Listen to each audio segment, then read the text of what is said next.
Muy buenas. En la sesión del día de hoy del seminario vamos a hablar sobre el pensamiento radical negro en Colombia, específicamente que puedan conocer su surgimiento y sus debates más relevantes. Y también me interesa que podamos profundizar sobre cómo dentro del pensamiento radical negro hay una tradición de intelectualidad marxista negra, es decir, como una corriente dentro del pensamiento radical negro en Colombia y como también dentro del campo de los estudios afrocolombianos existe una producción de pensamiento radical negro, ¿no? En esa perspectiva, vamos a desarrollar un poco este seminario o esta sesión dentro del seminario en dos momentos. En un primer momento vamos a hablar sobre la emergencia del pensamiento radical negro en Colombia, sus principales momentos de surgimiento, sus principales intelectuales, sus obras y los debates más relevantes que podemos encontrar en esta etapa de emergencia o de surgimiento del pensamiento radical negro en Colombia. Y el segundo momento vamos a hablar sobre cómo dentro de esa intelectualidad radical negra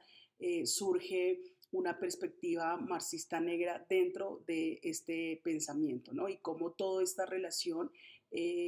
va a ser importante para la consolidación del pensamiento radical negro en Colombia. En esa perspectiva es importante empezar diciendo que los estudios sobre la gente negra, afrocolombiana, afrodescendiente en Colombia dentro de la academia, es decir, dentro de este saber institucionalizado, pero específicamente en las ciencias sociales, los podemos ubicar a mediados del siglo XX, este surgimiento, ¿no? Y este surgimiento específicamente se da como en dos áreas importantes del saber disciplinar. Estamos hablando del campo de los estudios de la antropología y el campo del estudio de la historia, ¿no? En la antropología, estos primeros trabajos importantes que dan como cimiento a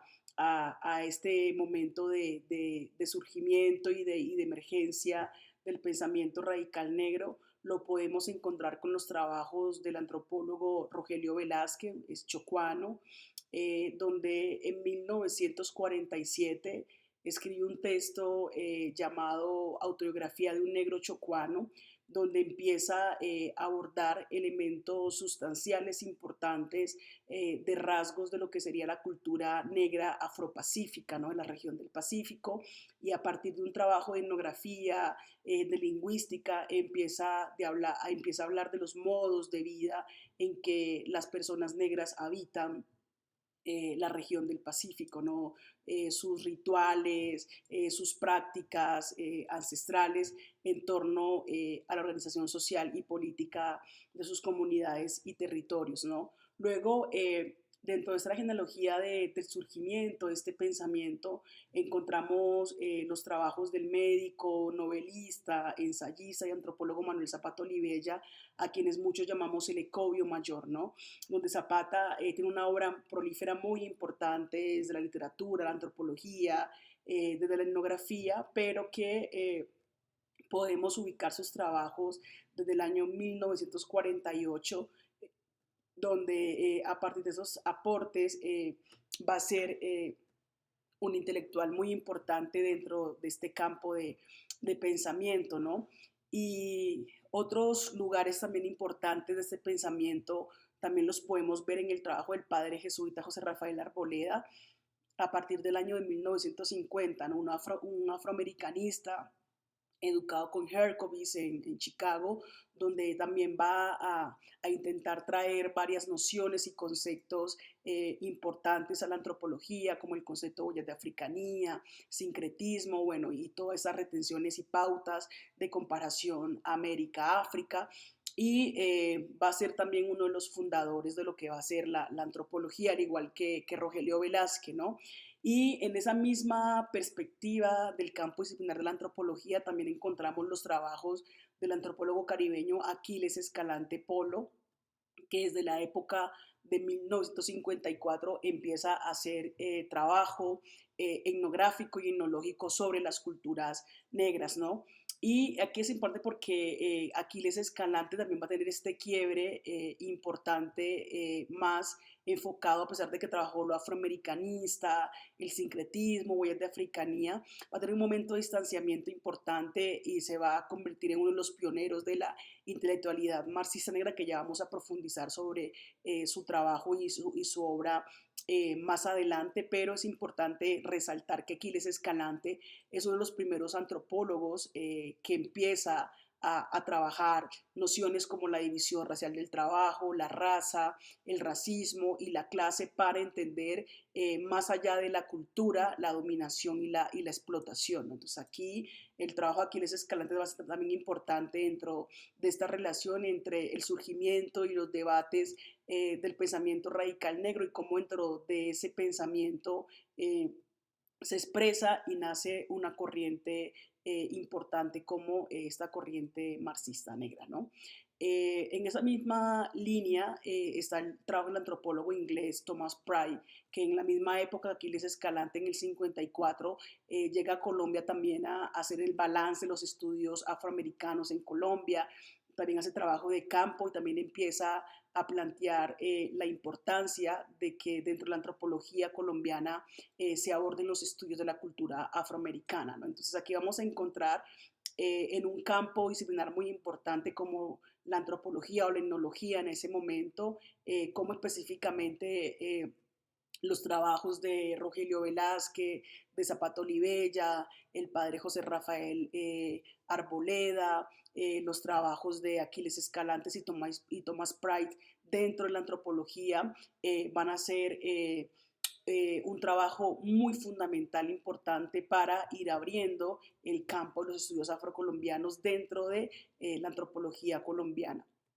En esa misma perspectiva, al igual que la antropología, también encontramos en la historia parte de esos cimientos fundacionales de los estudios afrocolombianos, específicamente el trabajo del historiador antioqueño Jaime Jaramillo Uribe, que desde 1963 empieza a escribir y a reflexionar sobre la historia económica y política de la gente negra durante el periodo colonial, el periodo republicano, y ese mismo trabajo también lo vamos a encontrar en el trabajo del historiador bogotano Germán Colmenares, ¿no? En el año 68 específicamente fue profesor en la Universidad del Valle, donde formó a toda una generación de historiadores que luego van a ser fundamentales para seguir trabajando historia económica y social de la gente negra dentro del campo de los estudios afrocolombianos, ¿no? Entonces, acorde a las investigaciones, a las pesquisas que he realizado y que también ha realizado un grupo de intelectuales que estamos dentro del campo de los estudios afrocolombianos, o que intentamos historizar el pensamiento radical negro, coincidimos en que estas son las primeras pesquisas ubicadas en los dominios efectivamente pues del campo de la antropología y la historia, que al parecer son los primeros cimientos impresos de los estudios afrocolombianos. Y sobre esto me quiero detener un poco porque lo que he intentado también demostrar es que esto es el trabajo impreso, a mano alzada, ¿no? Escrito, ¿no? Y también es importante resaltar que a esta genealogía también hay que incluirle eh,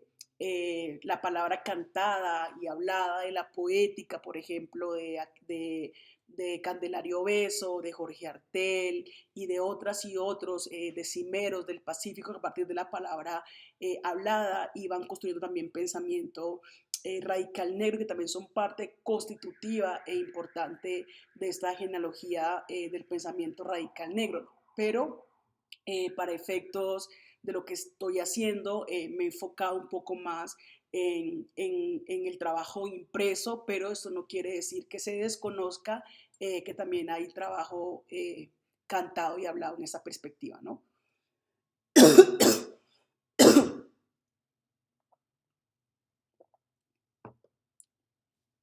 Listo, entonces como decía, no se quiere decir que no se tome en cuenta como parte constitutiva de esta genealogía los trabajos desarrollados por la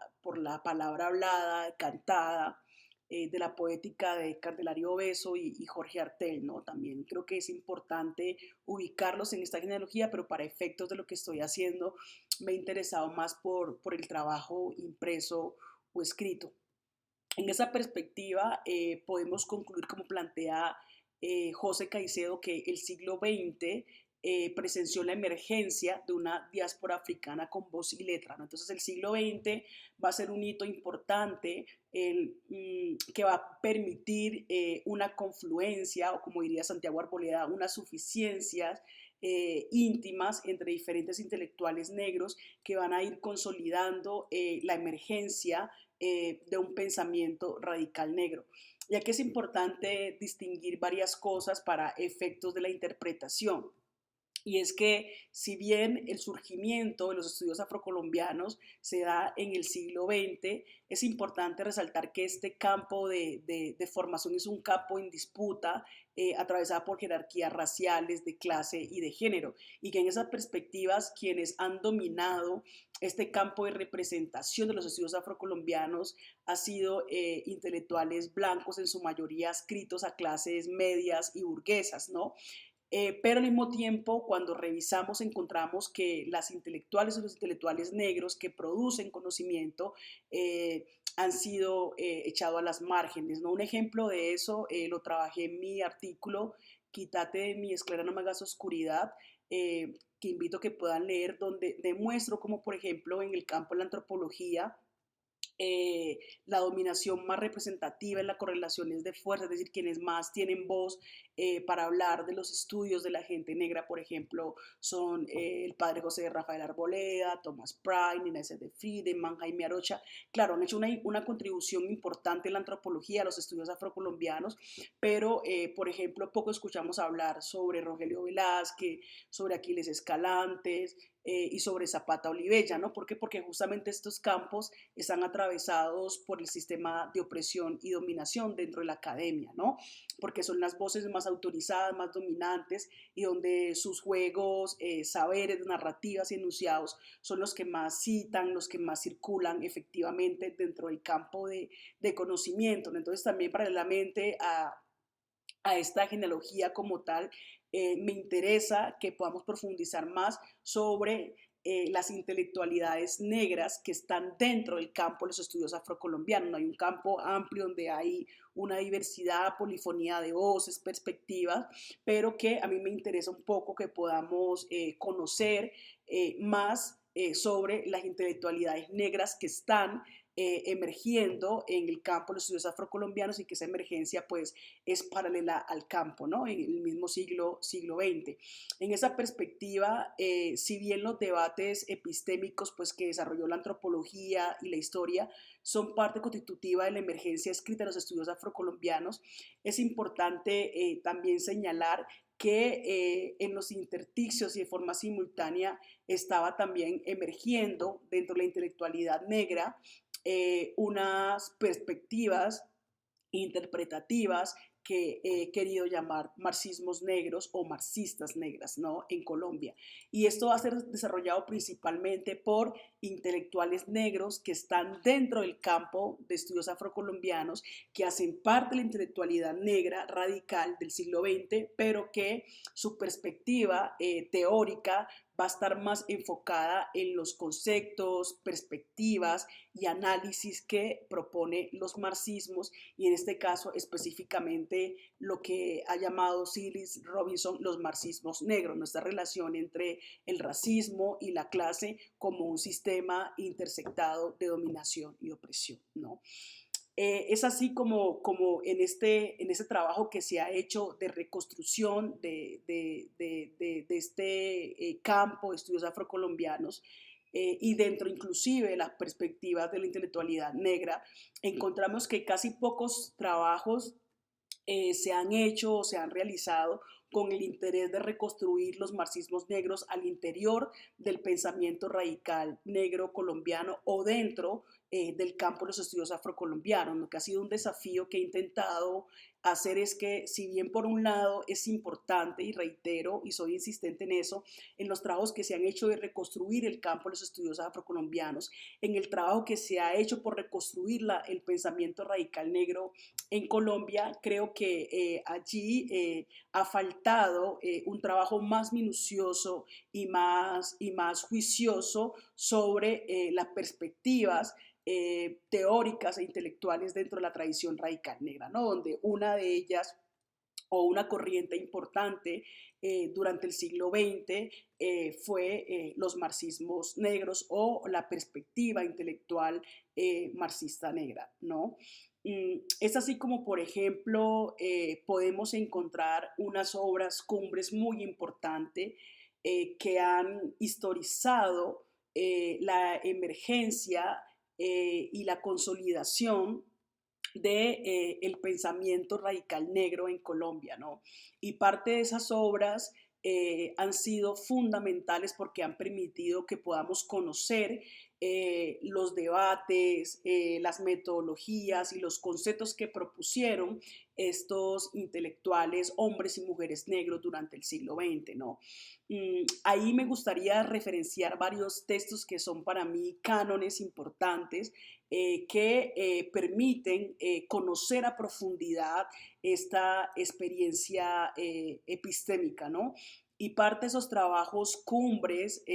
son, por ejemplo, su tesis doctoral del profesor Santiago Arboleda, que se convirtió en un libro que creo que ese libro es de los íconos de esa tradición radical negra en Colombia, y se llama Le han florecido nuevas estrellas al cielo, suficiencias íntimas y clandestinización del pensamiento afrocolombiano, publicado en el año 2011. Es un texto fundamental porque reconstruye a través de genealogías biográficas, de debate, cuáles eran las apuestas y las perspectivas de muchas y muchos intelectuales negros durante el siglo XX, ¿no? Entonces ahí encontramos Arnoldo Palacio, Zapata Olivella, encontramos a Diego Luis Córdoba, líderes políticos, Natanael Díaz, es decir, hay una complejidad, a poetas, intelectuales, mujeres negras, encontramos una polifonía de voces que estaban construyendo pensamiento radical negro, que ese pensamiento radical negro él lo pone como un ejercicio de clandestinización, ¿no? A pesar de que no estaba circulando en la academia, seguía produciéndose, ¿no? Y que ese pensamiento estaba conectado a partir de una experiencia diaspórica, interconectada en diferentes momentos y espacios, pero que hay una conexión ahí, y esa conexión él la llama suficiencias íntimas, ¿no? Cómo estamos ubicados en diferentes momentos, diferentes lugares, pero nos conectamos a partir de ese sistema, ¿no? De también buscando las fuentes de imaginación libertarias, ¿no? Esa conexión que hay entre la intelectualidad negra. Otro texto fundamental para esta genealogía, para quienes están interesados, interesadas e interesadas en poder profundizar sobre el surgimiento del pensamiento radical negro, cuáles son sus exponentes más representativos, sus debates. También está un trabajo también de tesis doctoral del profesor José Antonio Caicedo, que se llama A mano alzada, memoria escrita de la diáspora intelectual africana, publicado en el año 2013. Es un texto muy parecido al del profesor Santiago Arboleda, que también lo que hace es historizar el pensamiento escrito e intelectual de la gente negra. Si bien el profesor Santiago Arboleda combina el pensamiento de lo hablado, lo cantado, lo poético, al mismo tiempo intelectualidades vernáculas y también intelectualidades impresas, escritas, encontramos en el trabajo de José Caicedo un trabajo mucho más enfocado a una arqueología del pensamiento radical negro escrito, ¿no? Impreso, ¿no? Entonces aquí vamos viendo también matices dentro de las apuestas de volver a reconstruir y a poner a circular este pensamiento, ¿no? Y otro trabajo también fundamental es el que hace el profesor Carlos Alberto Valderrama en su tesis de maestría, que era su tesis doctoral, que es un trabajo que se llama Black Police of Folklore, Expanding the Size of Police in Colombia, ¿no? Publicado en el año 2014, donde se cambia un poco de terreno, de la antropología, la historia, la poética, la literatura, y este va a enfocarse más en un trabajo sobre las políticas del folclore, sobre el folclore, ¿no? Y aquí es importante porque había un debate muy importante en la antropología en los 40, los 50, los 60, los 70, y era que si los estudios de la gente negra era antropología o no era antropología. Y la mayoría de las perspectivas apuntaban a que eran los estudios del folclore, ¿no? Entonces, inclusive encontramos que el trabajo antropológico de Rogelio Velázquez y de Aquiles Escalante, pioneros de la antropología colombiana, hombres negros, ambos, uno en el Chocó, otro en el Caribe, en Barranquilla, encontramos que la mayoría de su producción intelectual sobre antropología estaba en la revista colombiana del folclore, ¿no? Había una sesión del folclore que de hecho durante un tiempo fue responsable el mismo Rogelio Velázquez, ¿no? Y en la revista colombiana de antropología pues escribían cosas de antropología, que eran problemas de indígenas, ¿no? Entonces, un poco por eso la importancia de este trabajo de Carlos Alberto Valderrama, porque la gente negra va a configurar un contrapúblico subalterno a partir de los estudios del folclore, donde va a hablar del racismo, la raza, y cómo también el folclore se ha convertido en un espacio importante para poder circular y divulgar el pensamiento intelectual radical negro, ¿no? Entonces aquí vamos a encontrar sobre todo los trabajos de Delia Zapata Olivella, la hermana de Lecovio Mayor Zapata Olivella, donde va a ser un trabajo muy importante de interpretación sobre la cultura popular negra en clave de folclore y cómo eso se va a convertir en un escenario de disputa importante, de contrahegemonía para las élites, ¿no? Criollas blancas andinas. Entonces, como aquí encontramos dentro de esta posibilidad de reconstruir y de revisitar este pensamiento radical negro que entre las mismas perspectivas interna de quienes hemos intentado volver a construirlo, hay diferencias en perspectiva de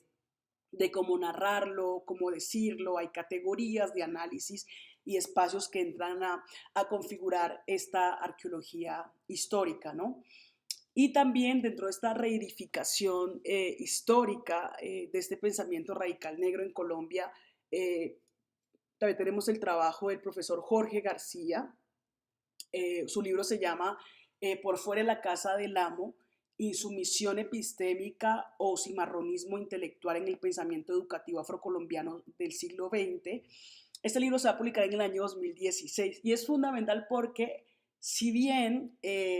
hemos construido intelectualidad negra, impresa por dentro de la academia, en las ciencias sociales y humanas, que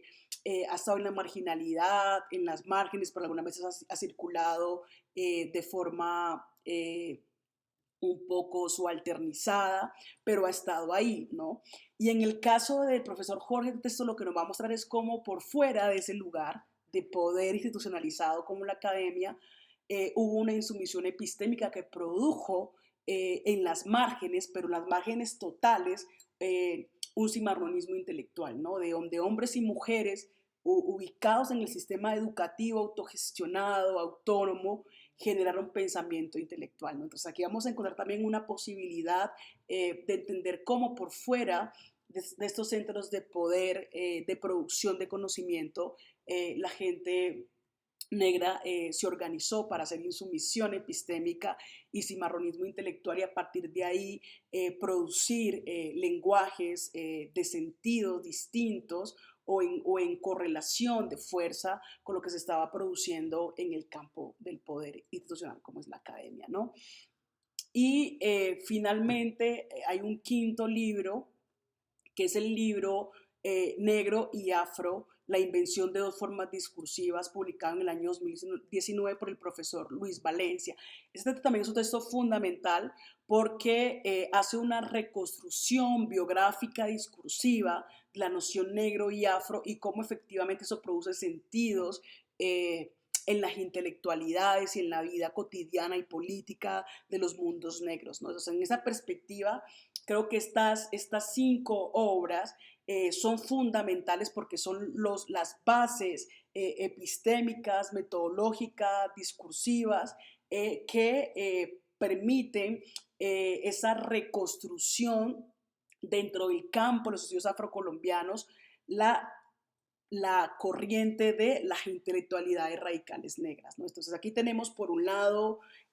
un paraguas que es el campo de los estudios afrocolombianos.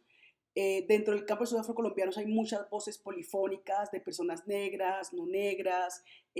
personas que escribieron, otras que se fueron por lo cantado, lo hablado, y dentro de toda esa tradición que es el campo de estudios afrocolombianos, el Paraguas, tenemos a las intelectualidades radicales negras, y dentro de esas intelectualidades radicales negras no son homogéneas, son polifónicas, son diversas, son complejas, y dentro de esos grandes matices tenemos una corriente que es la intelectualidad marxista negra, que ya vamos a profundizar sobre su emergencia, ¿no? Y cómo se va consolidando. En esa perspectiva, creo que hemos podido entender y comprender,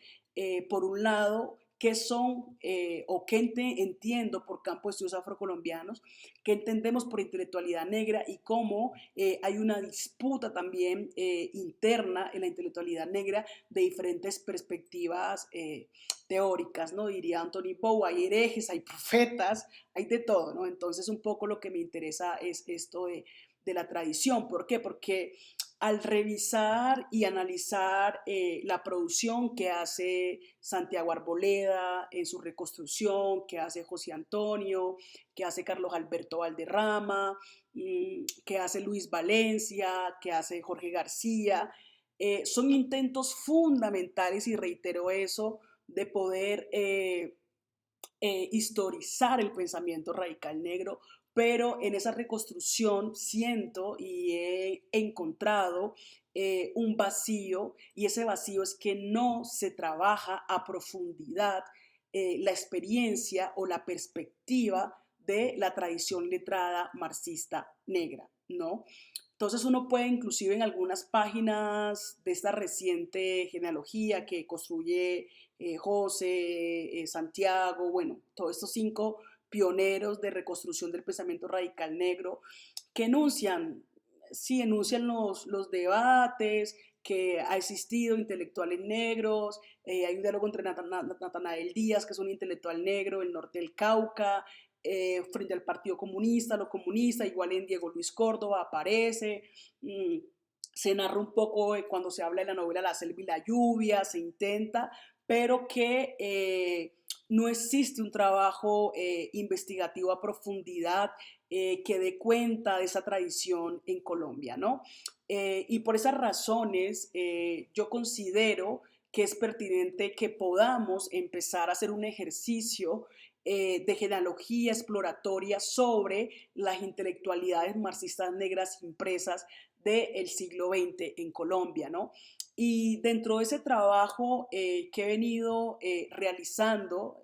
ya pues es un primer trabajo que les comenté al inicio, y es el trabajo que hice sobre la antropología colombiana, la historia, y cómo ahí surgió una antropología marxista negra de Aquiles Escalante, pero que eso no me detuvo ahí, ¿no? Me fui a hacer más pesquisa, más arqueología, buscando rasgos, cosas, huellas, para ir armando un poco la fundamentación teórica de lo que quiero decir y lo que quiero mostrar, ¿no? Y en esa perspectiva me encontré que en Colombia, al igual que el Caribe británico y francés y en Estados Unidos, a mediados del siglo XX también surge una tradición radical impresa marxista negra, ¿no? Como les dije, primero lo encontré en un trabajo de Aquiles Escalante, específicamente en sus obras Geoeconomía, el algodón en Colombia, publicado en 1957, en su trabajo La minería del hambre, Condotto y la Chocó Pacífico, publicada en 1971, donde hizo un trabajo exhaustivo, donde encontramos, por ejemplo, que Escalante hizo una etnografía histórica sobre Andagoya en el Chocó, y que esa etnografía histórica le permitió a él entender la relación entre el capital nacional y extranjero, la relación entre la división racial del trabajo, la relación de clase, raza,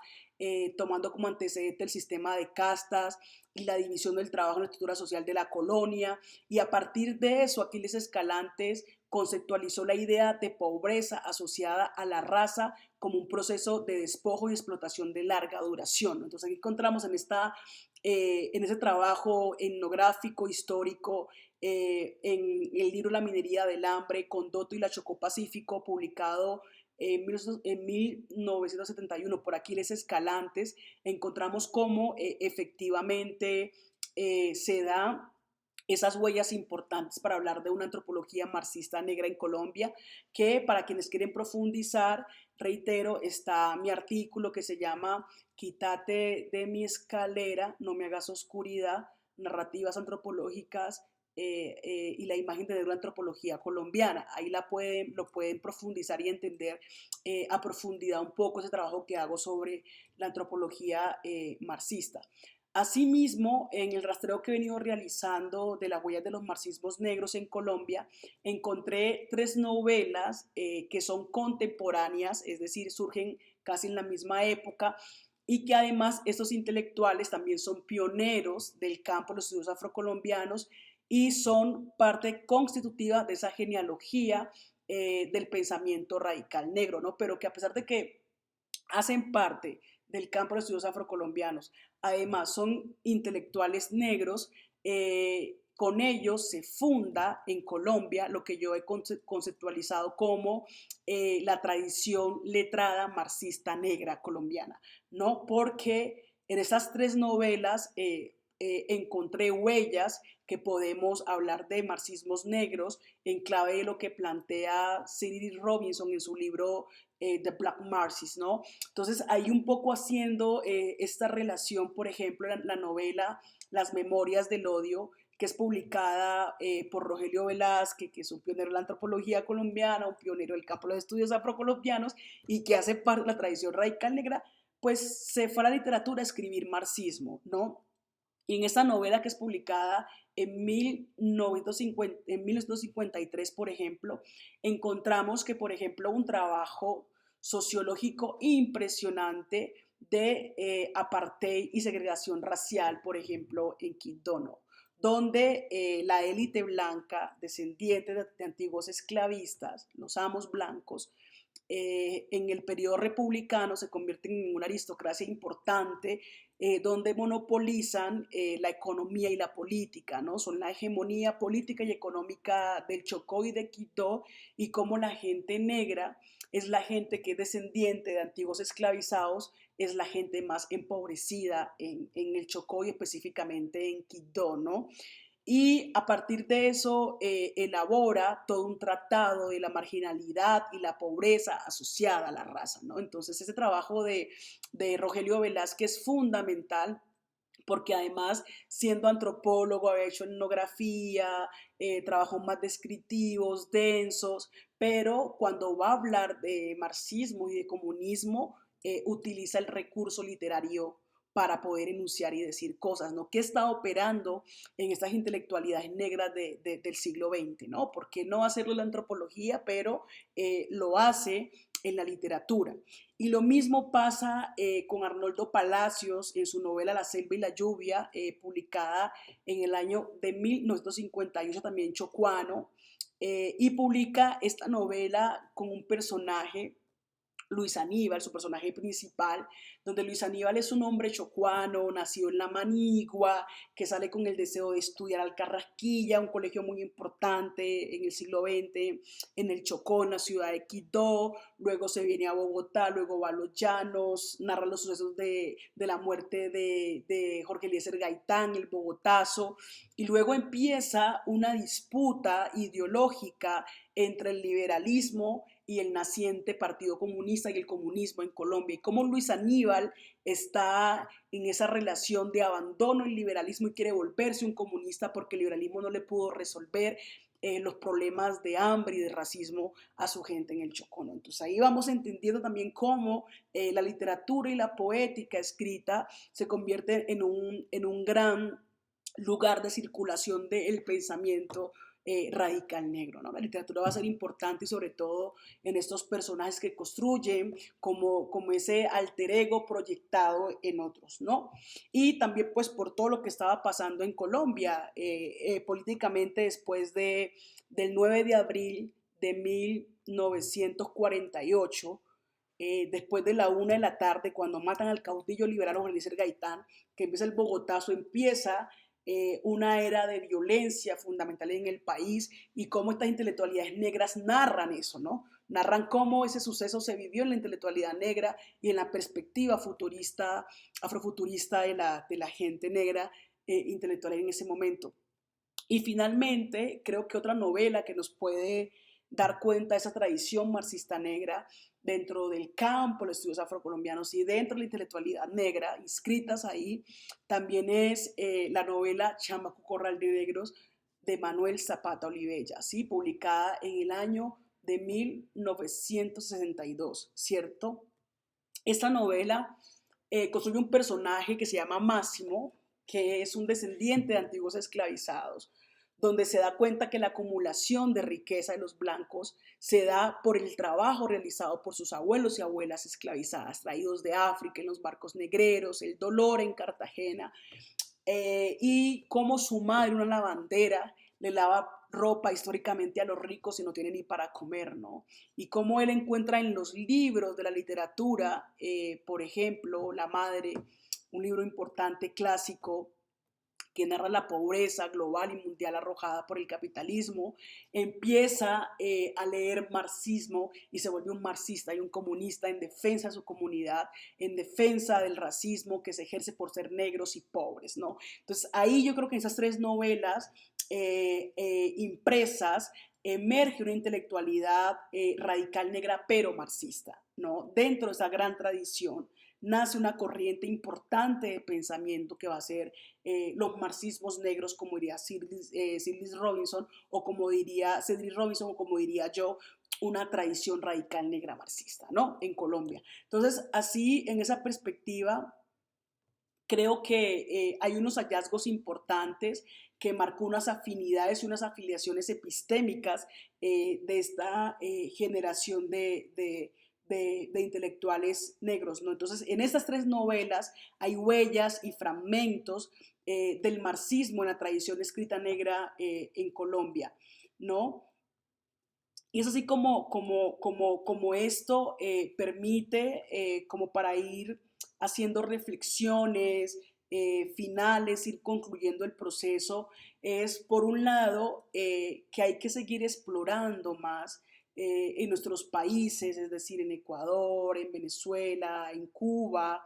seguir explorando en Bolivia, Argentina, esa tradición radical negra, ir reconstruyendo y revisitando este pensamiento, pero también es importante no hacer genealogías unificadoras o homogéneas, sino al contrario, unas genealogías mucho más complejas, mucho más polifónicas, que narren, si bien las afinidades, las afiliaciones epistémicas, también narren las contradicciones y las disputas que estaban también emergiendo, ¿no? Porque cuando hablamos de pensamiento radical negro, hablamos del campo de estudios afrocolombianos, como si fuera una cosa homogénea, con trayectorias e itinerarios homogéneos, ¿no? Y lo que nos damos cuenta es que las trayectorias, los itinerarios, las entradas explicativas, metodológicas y teóricas pueden ser muy diversas, muy polifónicas, muy heterogéneas y que le dan lugar a la complejidad, ¿no? Entonces, un poco lo que he intentado mostrar es, por un lado,